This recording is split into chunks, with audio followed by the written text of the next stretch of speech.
So this will probably be a really good opportunity for you guys to ask me lots and lots of questions about sort of how we proceeded to transition Depth into a service-based game. So I'll just give a little introduction about myself. So I run a studio in Christchurch called Digital Confectioners. We were founded in 2007. We're about 10 years this month. Our mission statement is to make high-quality Unreal Engine-based games for PC and the console. And my name is James Tan. I've been using Unreal for about 20 years now, so for a very, very long time. And we're currently working on a game called Depth, which is Sharks versus Divers. It released back in 2014. And we're working on some new Unreal Engine projects now. So I'll just show you a quick trailer for Depth for the three of you that haven't seen it before.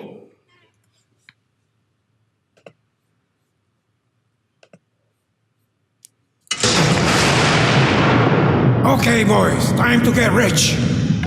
There's an ocean full of treasures out there. Don't come back empty-handed.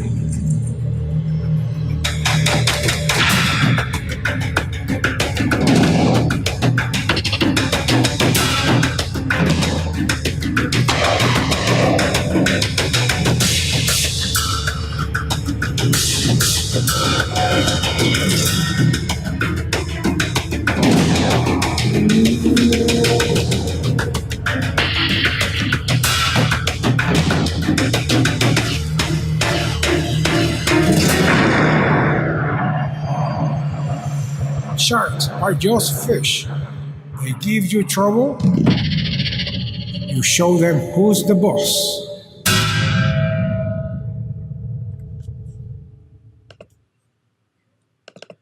So Depth is a multiplayer PvP game where one team are sharks and the other team are divers.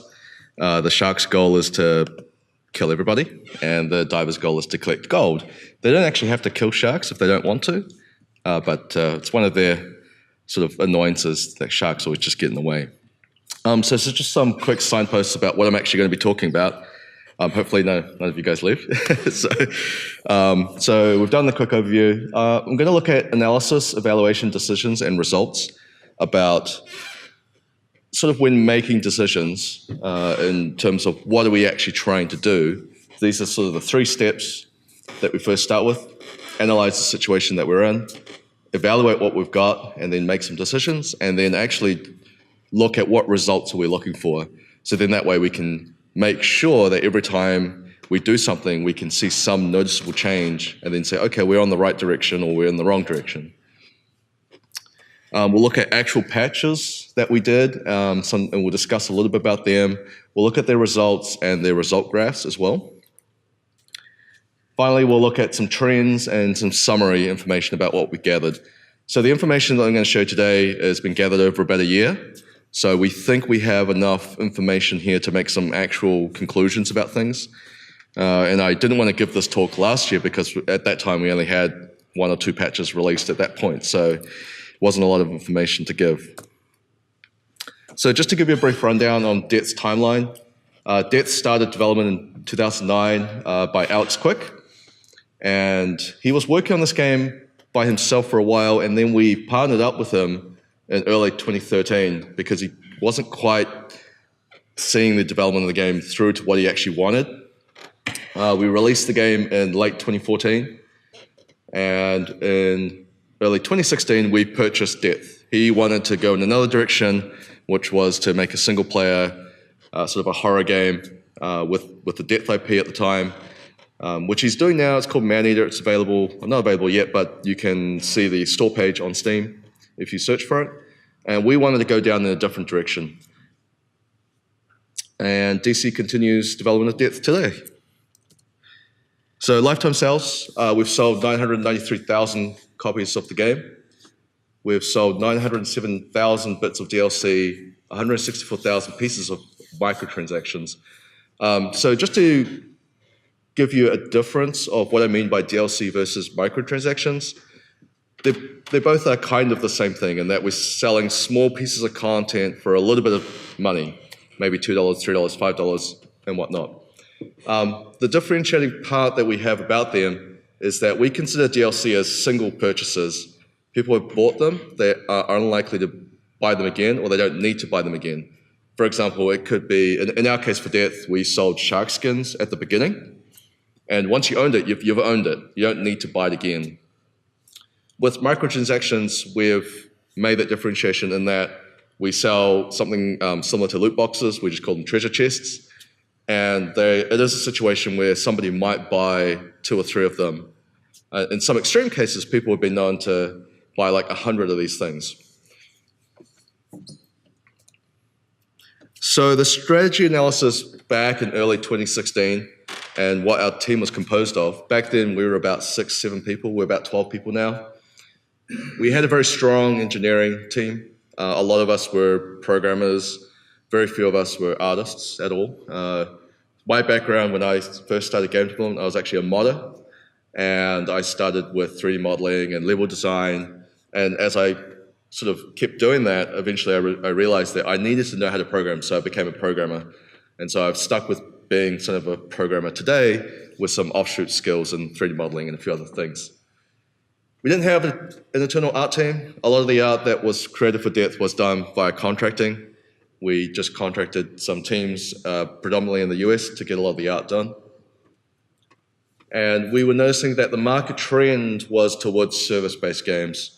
We could see a lot of free-to-play games coming out, being very successful. We could see other games coming out that were premium, but they had lots of little bits to them that kept people interested. Regular events, maybe they would do regular microtransaction kind of sales and things like that, just to keep people coming back over and over again. We also had original unique IP. Death was ours. And we had 100% ownership of that. So with these little bits, we were then asking some questions. Why and what is the best way to restructure the team? We had a very small team, 6, 7 people. We wanted to grow that team, but we probably needed to restructure the team a little bit. The reason why is because a few of us had worked on Death with Alex Quick while we were sort of building that game to release. And in that intermittent year between release 2014 and 2015, we were working on patches with him. And the way we were doing it was some of us were working on the game part-time, some of us were working full-time, some of us was contracting, and we needed to figure out what were we actually going to do now that we own everything, now that we want to do something with it. What is the best way to grow the team? We knew that we had a very small team. We know that we need to grow the team, and what kind of people do we actually want to add? So that was something for us to think about. Why and how do we transition Death into a service-based game? The reason why was very simple. We wanted a game that we could work on for multiple years so that we could have this constant revenue stream. And the how? Well, we didn't really know how. We were really looking at other games, looking at sort of their methodologies. Some games that we were looking at very closely were things like Counter-Strike Go and Team Fortress 2, Dota 2, all the Valve games. We were also looking at other ones like League of Legends, and Hearthstone was our other key ones as well. And finally, it's sort of where do we actually want to drive Death? Death at the time was kind of a bordering close to realism kind of game. We had real guns, we had real sharks, we had some skins, but they weren't really that extreme. So it was sort of a question of where do we actually want to drive Death? So we made some pretty key decisions back in 2016. We decided to split the team up into 2 core teams. One team was going to be just focused on Death. They would do nothing else but Death. And that was built up of about 4 or 5 people. And the remaining people that we had, and also when it comes to growing the team, we decided would stay with contracting. And the reason why we wanted to do that is because we need to keep a stable revenue source. Contracting is like a terrible, terrible drug. Once you start on that drug, it's very hard to kick the habit because you get enough money to do what you need to do, but you've spent some while doing the contracting, so you always have a little bit extra left over, but then you always need to go back to contracting because that little bit extra is not enough to keep you going. In terms of growing the team, we wanted to focus on growing the art team. So this was us starting to research and branch out to look at places like MDS or UB to see if there were sort of art graduates that'd be willing to join the team. how we were going to do it was we were thinking about providing really constant updates with means to generate revenue and improve stickiness. I'll get into stickiness and create new services. So the ideal thing with constant updates is that people feel like they start missing out, because whether that person is playing the game or not, if you come out with an update every single 8-week cycle or a 12-week cycle, whether they're playing the game or not, the update will come out. And after a while, when people look back at the game just to see whether the game has died or something, they usually go, oh, I've missed out on all these things. Maybe I should actually start checking this game more often. It isn't uncommon for me to look back at old contracts that I've done and look at those games and just sort of see where they are. And sometimes it's like, oh, the game's totally dead now. There's nobody playing the game. There's no talk on the forums. There's nothing. And other times I get really surprised because there's a really old game that I worked on that keeps getting patches and updates and their playbase keeps growing. In terms of where we want to drive depth, we decided that we're going to start looking and exploring non-realistic themes and experiment with silly, fantastical settings. And the main driver for that was that we really wanted to be able to branch out and get sort of the ridiculous B-horror crowd. Because when you think about movies like Sharknado, zombie Nazi sharks versus... There's all these crazy movies about sharks. And they're terrible, terrible movies. Everybody says they're terrible and that they're just... But everybody feels compelled to watch them for some reason. So we wanted to try to explore that. We knew that if we stayed in the realism field too much, we would kind of get lost and there'd be not enough ideas. And it's sort of by coincidence, World of Tanks is a really good example where they stayed with the realistic side of things for a very, very long time. And now they've actually run out of real-world tanks to do. So now they've started adding like tanks from anime and things like that. So looks like they're heading down the same road as we are. So after we've sort of figured out these are the questions that we want to answer and these are the questions that we're going to try to be answering with our patches, we wanted to actually see like how are we actually going to measure these results. So we wanted to look at changes in concurrent players. We wanted to see changes in the audience. And audience is built up of several factors. Audience is built up of things such as not only how many players are there, because that's measured by concurrence, but how long are they actually playing the game for? What's the average time for playing the game? And then the other metric of audience is also what is the median time? So normally when you look at median curves, we've got a nice bell shape. What you want to see is that shift in that median line, because the averages, they're kind of okay, but if you've got someone who plays the game for 1,000 hours versus everybody else playing the game for, say, 2 hours, it gives you this really odd average where you've got sort of this average that looks way better than the median, but you care a lot more about that.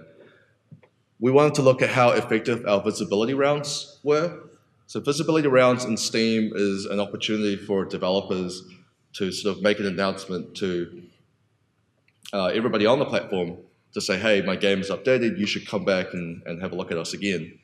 It also gives people who have wishlisted your game a chance to see their game again on the front page. So that way, if you've got a lot of wishlisted people for your game, you can try to get them to convert into purchases again.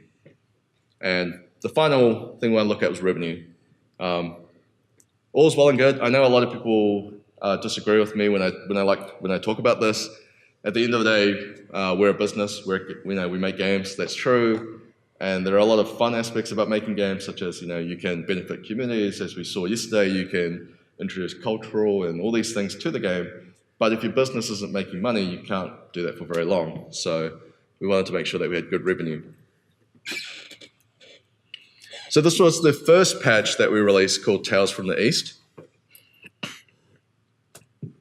And we released this on the 24th of June, 2016. It introduced diver weapon and shark skin drops. So this is a very similar concept to Counter-Strike Go, where players would play the game for a while and we would give them something. The drops were random, and you could actually put them on the marketplace as well. So we started getting into the whole Steam marketplace and seeing what the economy would actually, see how that would actually work with depth. For our visibility round, we managed to gather about 6,662,000 views, a 0.73% click-through. Now these are the public stats that Steam gives to all their developers. The click-through rate is quite high. It's above the average that normally most updates are at. The number that we don't know is the number of people who click through and then buy. We can kind of calculate that, but it's very rough. I have asked Valve this before, whether which of these numbers they actually look at. They said they look at the click-through rate, and they said that when your click-through rate becomes too low, they then stop your visibility round. However, looking at just this first bit of data, we're not entirely sure of that. We think it has something to do with sales, because why would they keep showing a game on the visibility list if everybody sees it, everybody clicks through, but nobody converts to purchases? Why would they keep doing that, right? Because time is money sort of thing. We did receive one bit of information, which was if your game gets to the top 10 sellers in either regions or global, you then become this special visibility round. You then go into this state. And in this patch, we actually did do that. We got into the top 10 global sellers. And the interesting thing is that when you drop off the top 10 global sellers, your visibility round ends, which is very interesting. So sometimes it might be better to be staying at 11 or 12 and then having your visibility round continue. But there's nothing you can really do about that. People are going to buy the game if they're going to buy the game. So the changes that we saw was, so with the concurrent players, what I did was I used Steam Spy here. I gathered I gathered the concurrent players for every single day, and I performed an average across the whole data set. So the number that you're seeing on the 25th of May 2016 is actually an average of the 30 days prior to that day, and same with every single date from this time forward. The reason why I wanted to do that was because for concurrent players, if you don't average it or do something to that number, what you get is really rapid spikes. You might get 2,000 one day and then you get 100 the next day. So you don't really get a good idea of what's kind of happening with your concurrent player base. So you could see that on the day that we released the patch, at that point, for 30 days, we were averaging roughly 160 people playing the game. And then a month after the patch came out, we were starting to average around 500 or so people. So we're seeing a good increase here. Average time per player doesn't really change that much. And this is something that we kind of expected because people can play the game more, but because the drops are random, they're not necessarily going to play more, but they might finish more games. So that was the kind of thinking behind that. And with median time player, it's the same thing. You're not going to see a lot of change here if you don't see much of a change in the average. I'm sorry? The average time per player? That one is over a period of time. So over a period of 30 months, they might play roughly about 7 hours. Oh, sorry, 30 days. They might play about 7 hours. Yeah. If that was per day, that would be really good. But so this is what the graph looks like over that time period. I've just, in that table, I've just shown sort of points in time. So we could see that there was a curve up. Naturally, we were trending down. The game was not getting very interesting. We hadn't patched for a while. So as we introduced a patch, people would come back and play it. And this average time per player, you could see it. There's a little bit of a bump because we've introduced something new, so people are interested for a while, but eventually that interest tapers off for a while. So this was the next update that we introduced called Zapped. It was released about 2 months later on the 24th of August. So around about that time, we decided that a patch cycle should be roughly 8 weeks. Any longer than that, and you run into trouble where people start dropping off and never coming back to the game. Any shorter than that, and you're looking at a really, really hectic development cycle. It's just too much. And with things like localization, at that point we were localized into about 11 languages. So getting languages localized done, takes roughly about a week and a half. So getting a patch cycle, say, every 5 weeks is incredibly hard. You've got to do a lot of upfront planning, a lot of upfront work to make sure you get localization done, and then all your other contractors have to be really on the ball. So 8 weeks gave us a little bit more time to play with. With Zapped, we were really interested with the changes that we were seeing with the Steam economy. People were not only getting the skin drops, but they were starting to trade them. People were selling some of the skins for like $100. So it was really interesting to see that. So we decided that for this patch, we would really just expand the skin drop pool. We did another visibly round. This was really interesting as well because we got 5 million or so views, and again, a very similar click-through rate, 0.72%. So we could, by this point, we were really confident that people are actually kind of really interested in this stuff. And it's very strange because there's this sort of what is popular statement, and there's this italics or what is actually popular statement. Everybody says they hate skins, especially in CSGO. They're like, skins are rubbish. You should play for the game itself and not for the skins. But what we're seeing is that people actually just like skins. So what we saw here with concurrent players, we saw not because of the patch itself, the 840 number is not because of the patch itself. That will have been just due to just natural changes, and we went on sale and things like that. But we actually didn't see an overall growth in concurrent players at all. It increased a little bit, but we don't think that that's really significant enough to go from 500 to 600. Average time per player did increase a little bit because we had more drops, so we had a lot more variety. So people weren't sort of getting all the drops after a serious binge of playing the game, and then they had nothing left. I think at that time we had like 100 drops or something. So it was just much harder to get everything. And in this particular instance, we did see a shift in the median time played. And we think this is because people actually were, when they bought the game, they didn't play it for 5 minutes and was just like, okay, I understand what this is all about. I'm kind of done with this game. They decided to play a little bit more.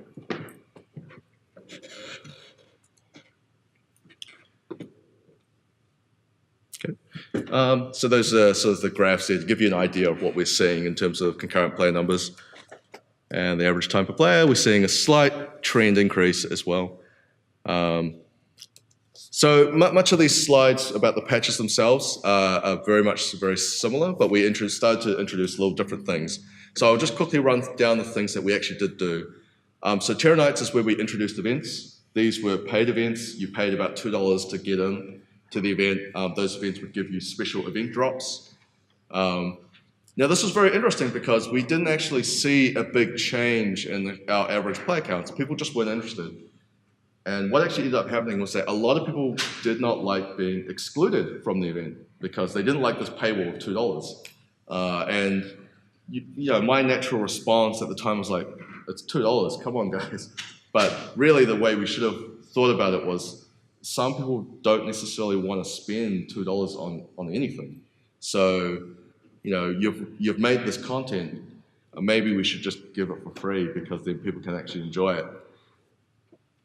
However, we did actually see shifts in the average time and the median times as well, because with the events, because you got regular skin drops as you played the game through the event, it compelled people that once they were on that treadmill to get new drops from the event, they were really invested to keep going. With the visibility round, we got 500,000 views, 1.29% click-through rate. What actually happened here was that Valve changed how visibility rounds worked. And because they changed it, it actually changed this particular result. They changed it so that certain people wouldn't see it. They changed it so that if you didn't have, if it wasn't wishlisted or if you didn't own the game, then you wouldn't necessarily see it first. So you'd burn up a lot of your views initially from people who had already bought the game and you were trying to get them back into the game. And you'd burn up a lot of views from people who just wishlisted, but they may not convert to actual sales. So those were our graphs. So the next update we released was Cold Blood. Released that in December. This was an iteration of events. This was the event where we just decided to give it away for free. We just said, If you own the game, you can just play it for free. If you play it, you actually get drops and a whole bunch of things like that. We saw a change in our average concurrent players, but we didn't really see a change in our times being played. And we think that this is because people who have already invested themselves into events are now playing through this event. And so we're seeing similar play times, which is why there was that change before, but not now. But we are seeing that more people are joining in on the event. So this is good.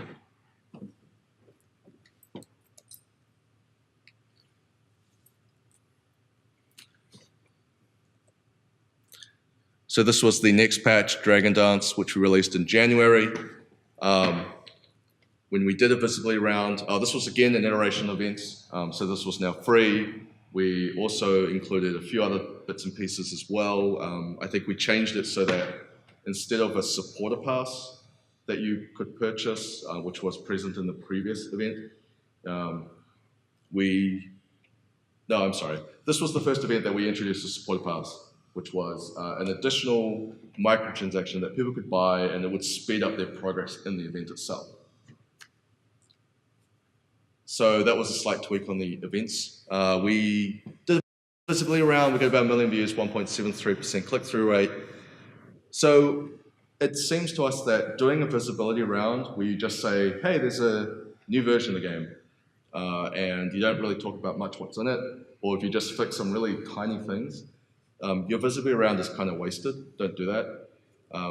I've certainly seen a lot of indie games where they just do visibility rounds for the sake of doing them, and they're hoping that the visibility rounds will lead to more sales, but that doesn't actually seem to happen.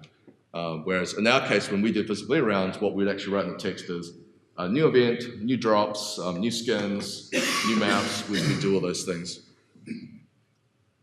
So this was a pretty uneventful kind of patch. Not a lot of things changed. So we get to the Haywire patch.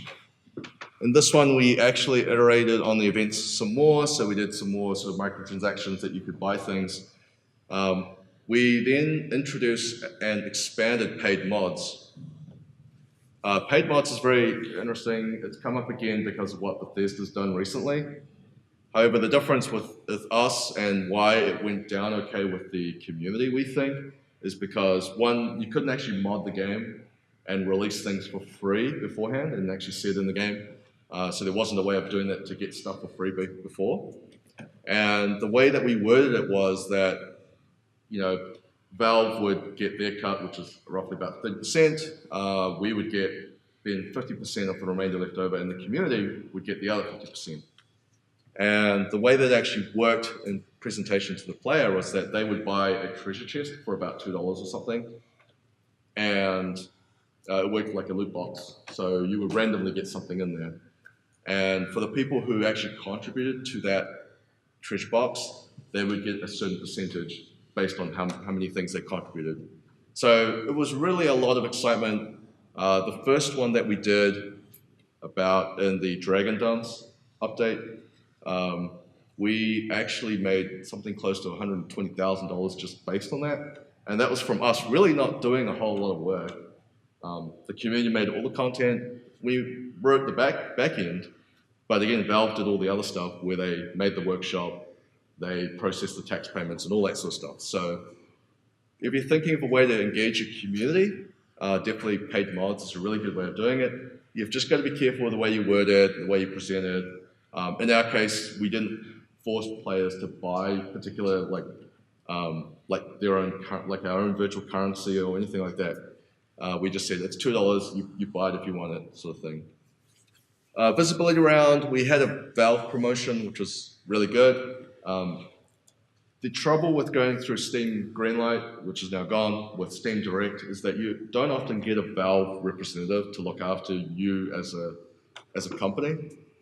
The better thing to do is when you know that there's something like the Steam Dev Days, actually try your best to go to that event and try to meet somebody at Valve and talk to them and say, I have a company, I have a game, I think the game's going to be pretty big, I think you guys should put me on the Steam store.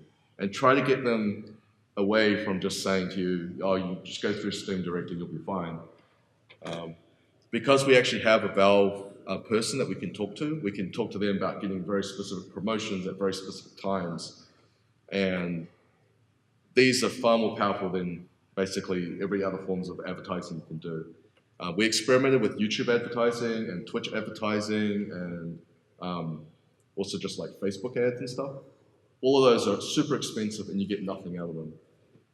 A really interesting stat that we actually saw was your CPI gains on mobile advertising. To convince one player to join a free-to-play game, like those really big ones out there, they have to pay roughly about $7 a person. So they can do that because they know that they can make like $100 from that one person on average. But for a game like us, where we regularly go on sale for $5, we actually run into the negatives if we start going down that route of heavy advertising. So Valve promotions are great.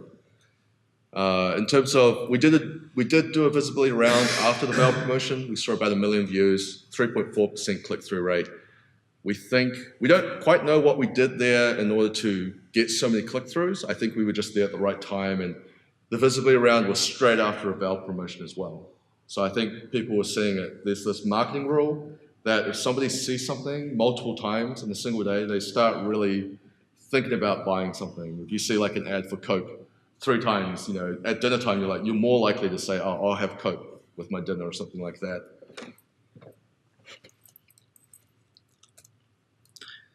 So another release that we did in May, was the Shark Fight. It was another iteration on events and economy. The iteration that we did on the events was we introduced treasure boxes that were specifically tied to this event. People could earn them and people could get them in 2 ways. They could either play the game and get them as drops, or they could buy them and just open them so they could get what the items were inside. This was also an iteration on the economy because we introduced not only this thing where if you get a treasure box from this event, which is going to be timed. When the event ends, you can't get these treasure boxes anymore. What people were doing was that they were hoarding them. They would hoard like 100 of these, waited till the event was over, and then put them on the Steam Marketplace and said, if you want to have what's inside this is the only way you can get it. So that was a really interesting shift in the economy thinking. We also iterated on the economy by introducing a new mechanic, which was you can now take 6 of your existing skins and craft them into the next level up or the next rarity up. So this introduced a behavior where people were suddenly mass purchasing all these 3-cent skins to level them up into much higher quality skins. Very interesting.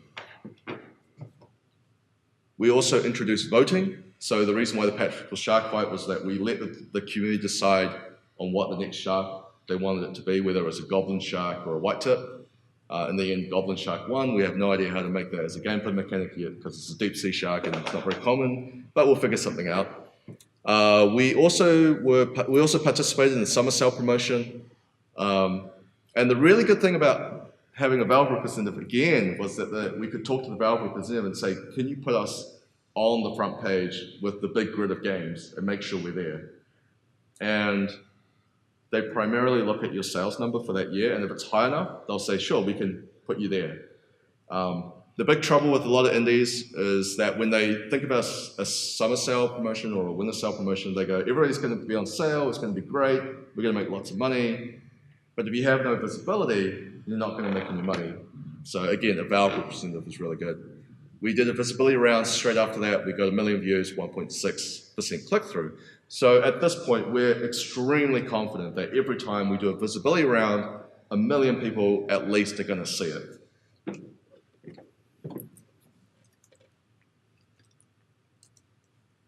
This was the most recent patch that we released called Void, and this is where we really started to see the culmination of all the things that we're doing actually come into play. We released this on 1st of August, so not that long ago, about a month ago.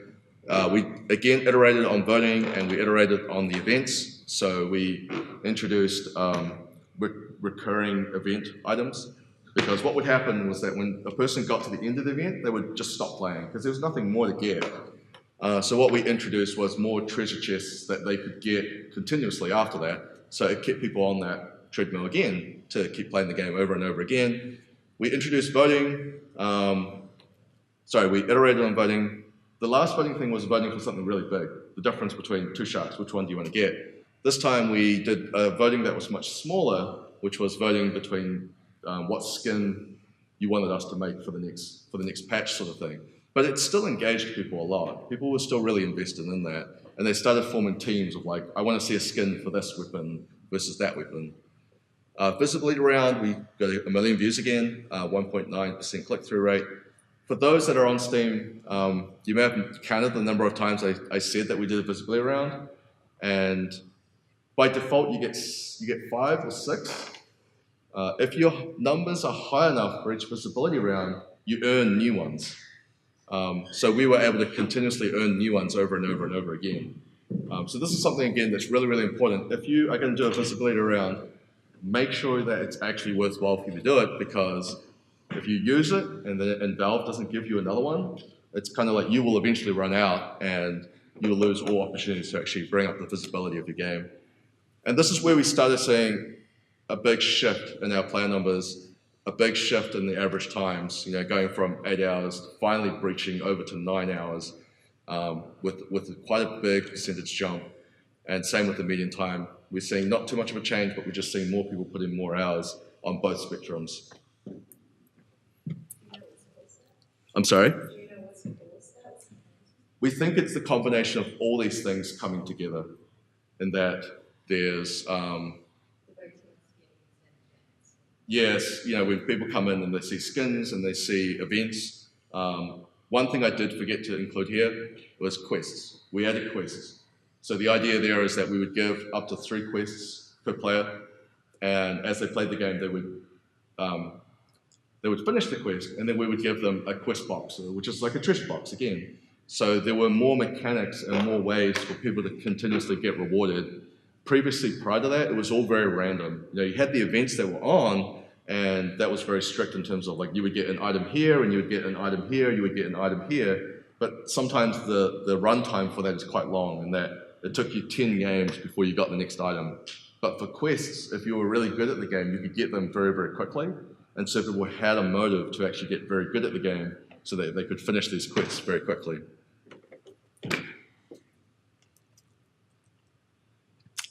So this is talking about the community treasure chest. This is what's included in the community treasure chest, which is the paid mods. So again, it was us reaching out to the community saying, create us some cool stuff, we'll bundle it all together, you guys will get a reward. A really good story that came out of this was that one of the artists actually came from Poland. He actually quit his job to make these full-time, which is really cool. So, because he made more money in that 1 month than he would have made in 6 months working his normal job. And so that sort of gave him the courage to actually just quit and make these skins full-time for us, which is cool. So I'm going to show you some trends that go between the 23rd of June last year to 23rd of August this year. And these are the trends that we were hoping to see. Average time per player, definitely going up. It's always hard to shift this, especially you've always got to be careful what to add to your game. And you may have noticed that in our patches, we didn't talk about really adding new levels. We didn't really talk about adding new weapons. We did talk about adding 1 new shark out of the whole year. We added 1 new thing. Everything else was just sort of the meta game: skins, drops, treasures, quests, all these different things. And it kind of really proved to us that you don't need to continuously add these really expensive things to your game in order to get those kinds of things. Previously, prior to this, in 2015, we were adding new levels, adding new sharks, adding new weapons that would cost us a lot of time and a lot of money, but didn't really, people would come back and be like, oh, this is cool, play it for 2 days, and then they would kind of be done with it. And so months of work would kind of just be, used up in a couple of days. Median time per player, we're also seeing an increase here. With these numbers that we really like to see, it shows us that we're on the right track, that we're able to grow the game. Average peak concurrent players, it's a bit curvy because we're seeing spikes due to free weekends and things like that. But again, we're seeing an increase here, and that's again what we like to see. So if you're going to go down this route to make a new game or to change your existing game into a service-based games, these are some of the numbers that I would suggest you have a look at so that you can see what the overall health of your game is like. This was our revenue in 2016 versus 2017. So in 2016, we had a couple of spikes. The biggest spike that we had in the middle was our free weekend. To give you a height value on that, we made about $600,000 on that weekend. So a very good weekend for us, but it sort of pales in comparison compared to 2017, where right at the beginning of the year, we saw a bigger peak than that peak. So I think that weekend we made roughly $750,000. And that was actually due to the Markiplier effect. So Markiplier decided to play the game, and we saw a massive bump in numbers. We were also on sale at the time, so everything's kind of seemed to, all the stars aligned for us and things like that. But the major takeaway that once you get away from the comparison here is that we have much more frequent peaks in 2017 than we do in 2016 versus 2017. Each of the peaks relate to a patch that we released. We paired that together with a sale, and we paired that together with visibility rounds, and we paired that together with battle promotion. So we're able to see all these peaks far more frequently. And that gives us just a lot more revenue in the bank to actually then proceed to do the next patch and to grow it and to continue to grow it. I wanted to show this as well.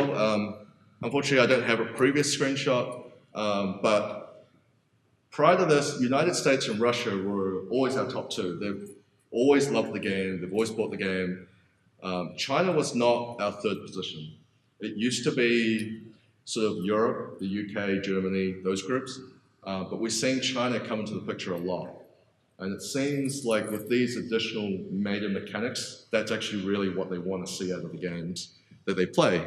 They want to feel rewarded. They want to feel compelled to play the game much more than just for winning the game for the game's sake. So in summary, if you're going to go down this road, I highly recommend that you introduce new meta mechanics, you iterate on them a little bit, and then you decide to expand them. Don't think that you have to add a massive thing all in one go. Our patches outline this. For example, with drops, we just started with something small just to see if people would like it. So we initially, when we did Tales of the East, I think we did something like 50 skins or something. Wasn't a lot of cost up front, but we could see some positive gains out of that. So then we iterate on that by adding more skins, and then we continue to expand upon that by adding treasure chests to get them in different ways. Some of these are just terminology things, but when I talk about retention and why people want to keep playing the game, I call these passive stickiness factors. These are things like the drops. You know, there's something just in players' mind where they think, I've just got to keep playing and I'll get something out of this. Engagement is what we did with voting. So you're actively then asking people to participate. And engagement is really strong as well, because if people get really invested in that engagement, they will just keep coming back and keep sort of providing more to this game. In this particular case, with the voting, people would say, I'm Team Goblin, so vote for the Goblin. Here's my list of reasons why. And people were posting these massive page posts on the forums to convince people just to vote for what they were voting for. So these types of active stickiness is really interesting, because then people got really compelled into the game. I kind of think this is why Star Citizen, why so many people are convinced that even if they've dropped $1,000 on that game, which for a game that they can't even play yet, they're so actively engaged in the community that they believe that they've got $1,000 worth out of the game already, even though it doesn't actually exist. However, retention and engagement are multipliers. You can't just stick retention and engagement into a game that has no players and expect it to actually do something. We could see that with Death. It had a small player base, a very small player base, and we were hoping that we could multiply it a little bit. But it'll never be a game that's as big as even Team Fortress 2, because the base game itself is not addictive enough to keep people there. It has a lot of problems, and we know about this, but we're just trying to do as much as we can with it. A really good counterexample to all of this is PlayerUnknown Battlegrounds. It has no retention mechanics, very few of them. When it first came out, it didn't have anything. It just had the game. It had one game mode, just the game, but it was massively popular because people really liked the game itself. And if they keep going down the road that they're going by adding more things like loot crates and quests and all these different things, they probably are going to see those numbers continue to multiply and grow. It's more fun for the team to expand the meta. It's really tiring to say to the team, make a completely new game. You know, all these new mechanics and all these new things. Whereas if you show someone, hey, there's a game that already works, what things can we add to expand the meta? It's far more fun to think about that because you've already got all the mechanics to play with. In the case for quests, it's fun for us to just think about what kind of things could we engage players in. Maybe they have to kill 3 sharks in a certain order. Maybe they have to use these weapons in a certain way, and so forth. It's far more cost-effective as a studio to expand and iterate an existing game. Making a new game is always incredibly expensive. So Depth for us, when we first launched it, cost us about $1 million to make. We don't think we've spent $1 million yet on all these patches and upgrades, but we've definitely seen a good difference in income coming back in. So it's a much more stronger way to actually use your money. We see it reducing the refund impact a whole lot. Before, when Depth was selling for $24.99, people would buy it and there was a pretty high refund rate. It was up to like 8 to 10%, where people just said, I don't like this game, and just would refund it. But because we're seeing these other economy shifts where people are buying the game and they know that they can sell a skin and that skin would give them $100 in their Steam wallet, they just said, oh, well, I don't need to refund this game anymore because I've already got my $100 out of it. So, I got $100 out of the game. And as we continue to add more and more things into the game, people are just far less likely to refund it because there's all these things to do. It definitely reduces competition impact in that, back when Depth was released, we were pretty scared because Depth had 1 shark, 5 maps, a couple of weapons, maybe like 10, 15 weapons. And we were continuously scared because we said, if we're popular enough and big enough, maybe a bigger person will come along and make a game that's pretty much the same thing and just beat us because they have more money or whatever else. But if another person wants to think about building Depth or the same kind of game, they have to think about adding all these different things. I've got to add quests, or I've got to add this, and I've got to add this. And it's like the WoW problem. Every new MMO that comes out that goes, I'm going to be the WoW killer, they have to add everything that WoW has and more in order to pull those people away from WoW. And building infrastructure for the future is super handy because building that kind of stuff it's kind of expensive, but you can reuse a lot of that stuff.